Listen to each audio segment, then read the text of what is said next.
Dan, thank you for doing this. How's your morning going? No problem. How you doing, Darren? Excellent. Thank you. Am I getting you from Massachusetts, the Pacific, the Atlantic Northeast? You're getting me from Rhode Island. Even better. Even better. Yeah, the ocean state. Exactly. If I were to say, Dan, SquadLocker, you're working with them. What is SquadLocker? How would you describe it? I would say it is a one-stop shop for all the apparel and gear that your team or your school needs. That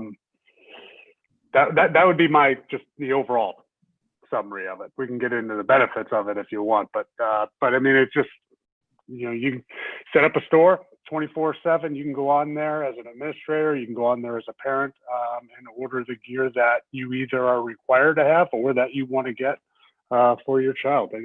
Everybody loves gear.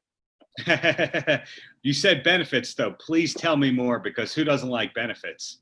Well, the benefits are good. I mean, I think I've been in a situation as being involved in youth sports with my son on the flag football. He's 11 years old now, so he still plays flag. But I've been involved in ordering the gear, the shirts, getting the sizes together, getting the kids together, distributing it, and then you always have those stragglers that don't make it to those meetings. So you got to track those parents down and get them their shirts as well. And then on the small business side, just ordering in bulk and all right, I need 50 mediums, I need 50 XLs, trying to get those sizes right. But then the unfortunate thing is if you don't sell all of them, then you're stuck with the inventory. So there's a lot of time, and there's a lot of inconvenience involved in that side of the business, whether it's in sports or schools or business. SquadLocker takes that away. Right. You're taken out of that. It's all online. The parents handle the sizing, so the sizes are correct, and it's shipped directly to them. So your time and your efforts can be better suited towards parenting, doing other things. Hey, I mean, if you're not doing that, then you can be doing more for those kids, whether it's involved in school, whether it's involved in coaching, and whether it's involved in parenting your own kids. Time's the most valuable thing that we have, and if we can give you more time, that's the best thing we can give you. Yeah, going with something that you just said, you did after the NFL coach kids sports and all that. It's great to see that you haven't gone, well, I retired, that was me. I see a Patriots helmet on the shelf behind you and all that. Yeah. So is football still being watched on Sundays in the household? Yeah, no, actually it's being watched a lot more nowadays. And it's it's kind of weird. I mean, you said a couple things there in the question. Football's done. I was football for so long. There's a transition on retirement and getting on your next phase. But for the second part of your question, when you're playing, you watch so much football during the week. You play so much football during the week. You play a game on Sunday. The last thing that I wanted to do personally, some other guys may have been different. The last thing that I wanted to do was come home and watch like a Sunday night game or the 4:30 game. So my kids were young then, thankfully. They weren't really that into it. My son, however, was always liked going to football games, not necessarily watching them on TV, but he always liked going to games. But when we got home, I didn't want to watch a game. I didn't want to watch a game on Monday night. That was time to decompress and get ready for all the film I'm going to watch on Monday and Tuesday and Wednesday. So, and then after that, it was sort of did some TV work. Yes. And that wasn't necessarily that was fun. It kept me involved. That was like a transition phase for me, really. Kept me involved, kept me active in talking about the game and watching the game, but I watched it completely differently. When the kids sort of got older and got into watching football, like my daughter's 9 years old right now, she'll watch a random game, not necessarily the Pats, or my father-in-law played for the Raiders, not the Raiders, or the Broncos. Right. She'll watch like Kansas City versus Chicago. It doesn't really matter, but she'll sit there and watch it with me. And really, when my kids got into it, then I sort of treated it like a fan. I don't sit there and critique anybody anymore. I don't go crazy. It's just like, it's just for the mere enjoyment of watching, the greatest sport on earth. Right.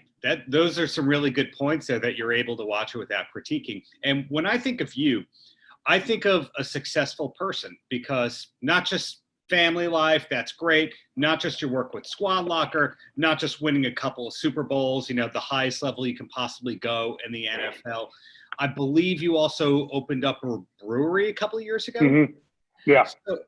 So when you got into the NFL, were you doing it with this long-term plan of, well, I'm going to play X number of years, save some money, and then have new projects? Or did you not even think that far in advance? No, probably just the opposite. I was a fifth-round pick. I could have gotten cut in the first year and then been traveling from team to team and camp to camp trying to catch on. I was just trying to make the team. I heard that was definitely true my first year. And then I heard Teddy Bruschi gave some good advice really early on in my career. It's like, I just try and make the team every year. And if you can do that and have that mindset, you've got a much better shot of lasting in this league. It wasn't a number of years. It wasn't I didn't have that in my mind. I think when you're you're so immersed in the culture, you're so immersed in the competition. You just want to stay in. The NFL tries to do a good job of educating guys along the way, financial responsibility, and any other help they really need. What are you going to do past football? The problem with those guys, they're so mentally locked in when they're playing. It's kind of hard to transition yourself out of that spot and say, all right, what am I going to do 5 years from now when I'm done with football? You're doing everything you can to keep your job at that point. So you never got comfortable to the point that you go, oh, well, next season, ... It sounds like the work just never stopped. And you talked about reviewing tape all the time. I know that's mandatory by the team, but you never slacked. No, it's one of those things where you're always thinking about it, and especially during the season. I mean, it really is. On some weeks when you're playing a good team or you're playing a high quality opponent, just individually, a good defensive tackle right across from you. My wife knew when those weeks were coming. I was a little bit quieter. Maybe I was watching a little bit more film at night. So some of those weeks are kind of tough on the family, but you get through it. It's a never-ending thing. If you'd be out to a party, my mind would be, all right, if we're in this protection or we're running this play and they're in this defense, they run this blitz, what am I going to do? Just during the season for that 6 months, it never shuts off. So you come across, if I can give a compliment, as a very relaxed, level-headed guy. Were you this way in your NFL peak? Thank you. Thank you very much, Darren. I think I was. I think my position really dictated that. They say center is a quarterback of the offensive line. We had tremendously smart offensive linemen throughout both teams that I played with in my career. So I'm not taking anything away from them.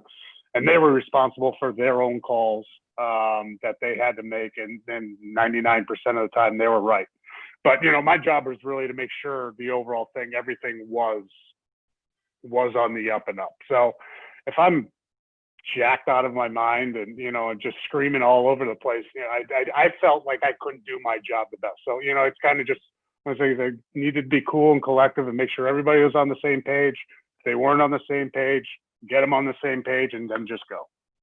Something that I'm curious about, some professions, people, whatever they do for a living, they hang out with other people that do that. And then in other fields, they look at the people who do that exact thing as competition. It's not always very comfortable. Do centers hang out with other centers? I think offensive linemen in general, I wouldn't group the centers. I would group them in just with offensive linemen. I think we're throughout the league, throughout levels, high school, college, it really doesn't matter. Offensive linemen usually tend to have the same mindset and mentality. They're pretty low key, hardworking guys. Don't really need the attention that the wide receivers, the quarterbacks are running, the D-backs. You probably name every other position, and they want a little ego involved with what's going on. So we just go to work and we come home, and we go to work again and we come home. And we just you can say whoever wins a football game, but it's won in the trenches. We know that, but we don't have to publicly say that every day. It sounds like the bass player in the band. Now you do Yeah, have exactly. Yeah, absolutely right. You do have your Sting who's singing and writing the songs, but in most bands, the bass player's in the back. They're really keeping the show running, but most people don't know what they do, and they don't know what the bass sounds like. Yeah, they're not the lead guitarists jumping all around the stage, or the lead singer. They're just hanging out in the back. You're absolutely right. That's a good comparison. Hey, I've got a few of them here. So SquadLocker, again, is what brought us together. What's coming up for SquadLocker in 2021? I assume sports is kind of a town-to-town thing. Some towns are in full blast and some towns are kind of hidden, but nothing really changed in terms of you guys providing a turnkey solution. Am I correct? Well, I think, really things have gotten better. And I'm just starting out there, so I'm not going to, speculate on a lot of things. I'm also a Bill Belichick disciple. So I say what I know and I speak for myself, but, really, the COVID thing, and, knock on wood, hopefully we get through it and through this thing and everybody comes out safely and healthy. But it was sort of like an up and down time, I think, for everybody. Especially early on when, we're quarantined and everything's shut down. But after that, really online shopping, if you didn't know how to do it, now you know how to do it. So if anything, it became easier for the customer to use our platform, which they invested a tremendous amount of money on it for it to be user friendly. And I think you're going to see a lot of people, really continuing to go online.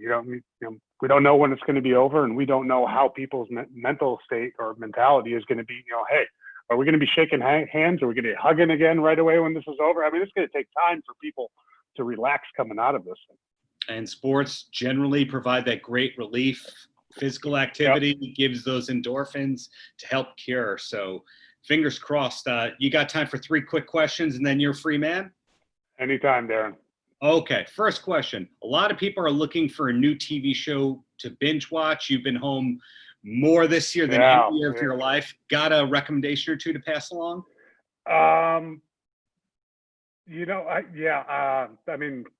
Game of Thrones is all. If you haven't done Game of Thrones, that's it's a classic now. But that's probably a little too late. I got into Ozark over this quarantine, and I want to say there's 3 and there's a fourth season coming out soon, hopefully. So Ozark's my top one right now. That question, when I asked to the 10 to 15 interviews I do a week, Ozark comes up. I'm going to say half of it. How can you? Jason Bateman's he's just a great actor. I love Jason Bateman. He came forward a lot from the Hogan family. I don't know if you grew up. Oh yeah, no, absolutely. Wasn't he a pilot? I think so. Come on. I think so. You gonna Google it real quick? Well, are you saying, was that show a pilot, or is he a pilot? No, the dad. Wasn't the dad a pilot? Yeah. Okay, yeah. All right. The uncle, when Sandy Duncan was on the show. That stuff stays on here. Oh, yeah. Okay, Don't forget that stuff. This next question may require some memory, deep into the memory here, because it's been more than 6 months. What was the last concert you attended before COVID hit? Oh, God. I honestly, Darren, I'm kind of embarrassed by this one. And I'm going to blame my 7-year-old daughter, 6 at the time, for this. JoJo Siwa. Okay. Yeah, and honestly, that's probably the best answer anybody could ever give you at this point. I dare you to find a better answer than that. I was looking, I was going to go, there was a Foo Fighters concert in that guy. No, I would have gone, God, I wish it could have been like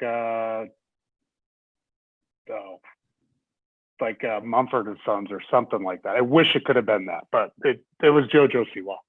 For me, it was some 80s hair metal bands at a bar in Long Island. That's a lot better than JoJo Siwa. I understand now why alcohol was involved. It's because of things that you have to do because of that. And I'll ask you, before I ask my last question, your brewery still open? People can still go to it? Yeah, it is open. It's just, with the restrictions that we have set by the state, we're trying to follow that as best we can and keep people safe. But, social distancing, mask wearing when you come in and out, limited capacity. Luckily, we do have a courtyard. So, it's just keep going and keep trucking along. We will link that in the coverage. And the closer, Dan, any last words for the kids? I get outside. I mean, right now it's just, it's a weird time right now, and hopefully it's going to end. We're dealing with a lot of, I don't want to say problems, but, things that we haven't dealt with our kids before COVID. So I think the most important thing is stay active, get outside. If you can hang out with your friends right now as much as you can, just go ride your bike, go throw a football, and we'll get through it soon. And actually, I forgot to add this one last thing, and then you're free. Did you ever try DDPY? Because that's given to all the former NFL players. DDP Yoga. No, no. But I've seen Diamond Dallas Page give a few interviews on what he did. I didn't see that, and from what I saw, I mean, it was kind of miraculous, the turnaround that he had. Yeah. I'm one of those guys that can't touch my ankles.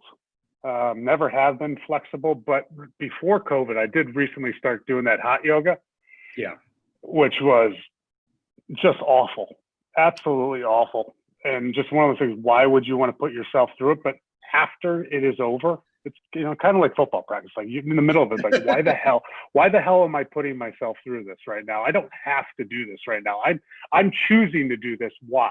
But then afterwards you feel pretty good. So funny bring that. Tomorrow I actually might go back for my first hot yoga class. Well, if you don't, I'll have Dallas send you a free membership to DDP. No, he wants that'd be awesome. Okay. Paltrocast.